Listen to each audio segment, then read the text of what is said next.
kupa. Question number 1, Jan Logie. Thank you, Mr. Speaker. My question is to the Minister for Social Development and asks, is it her intention to retain the provision in the Children, Young Persons and Their Families Act 1989 that requires that priority be given to placing a child with, quote, a person who is a member of that child's or young person's hapu or iwi, with preference being given to hapu members, or if that is not possible, who has the same tribal, racial, ethnic or cultural background as the child, unquote, in her upcoming reform of the Act, and if not, what specifically is she proposing the provision be amended to? The Honourable Hikia Parata. Tēnā koe te kai whakawā, ko te reurua. Tuatahi e te kai whakawā, ko te tino ngako o tēnei whakakitenga hau, kia oranga ngā tamariki katoa, me ngā kaupapa here e whai ake, me ngā tautoko katoa I roto I te mana whakahau. Nō reira, kia mōhio te whare pāremata nei, ko te tikanga o tēnei kaupapa, kia oranga ngā tamariki katoa. On behalf of the Minister, as I have said from the very beginning and will continue to say, the new Ministry for Vulnerable Children, Oranga Tamariki, will put the safety and well-being of children and young people first above everything else. When making decisions about a child, decision makers will have to consider, wherever possible, the relationship between the child or young person and their family, whānau and usual caregiver is respected, supported and strengthened. The relationship between the child or young person and their siblings is respected, supported and strengthened. The family, whānau, hapu, iwi and usual caregiver have a voice and a role in decisions made about their child or young person. Supplementary question, Jan Logie. Was that the specific amendment that's being proposed to the Act? The Honourable Hikia Parata. Mr. Speaker, as the bill has not yet been introduced, it would be inappropriate for there to be a discussion about the specific provisions.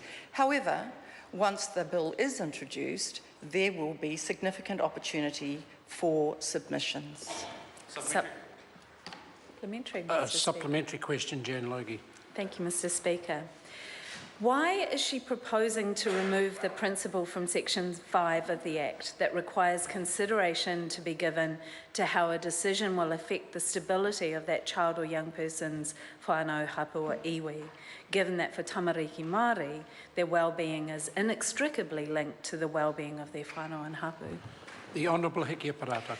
Mr. Speaker, on behalf of the Minister, because I'm not familiar with the specific detail of clause numbers and provisions, as the member has put it, I'm going to answer on the basis that the core, as I said in answer to the primary question, the core purpose of this transformation is to ensure that children are safe and in a stable and loving home.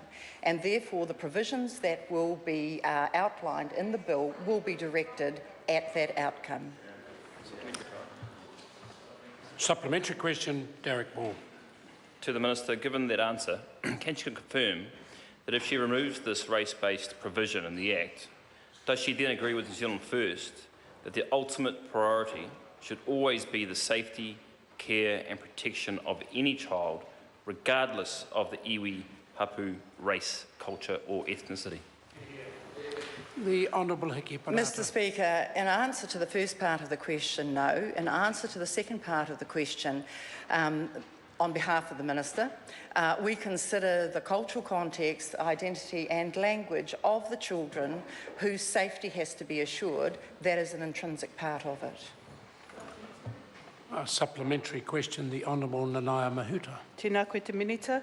Can you clarify whether the principles informing the bill provide preference towards whakapapa and whānau when making decisions about the care and protection of tamariki?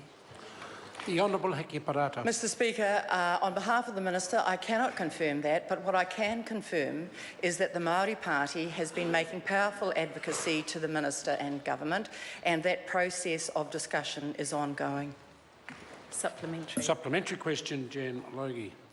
Does she agree that a truly child-centred approach would ensure that tikanga Māori, particularly around connection to whakapapa and whānau, would be of paramount importance, given that tamariki Māori make up 61% of children in state care.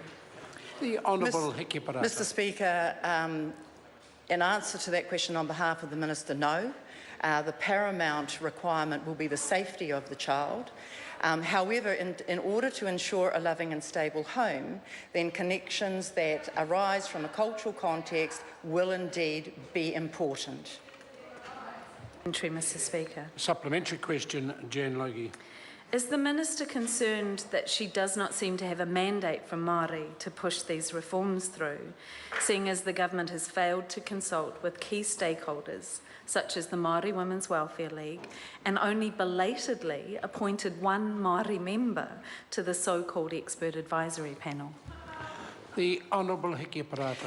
Mr Speaker, on behalf of the Minister, of course the Minister will be concerned to ensure that consultation as appropriate has informed the development of the policy, and I am aware on behalf of the Minister that I have consulted with a range of stakeholders, but I would commend the democratic institution of this very place to the member, where Parliament will have the opportunity to interrogate in detail the specific provisions that are the concern of the member as set out in the primary question.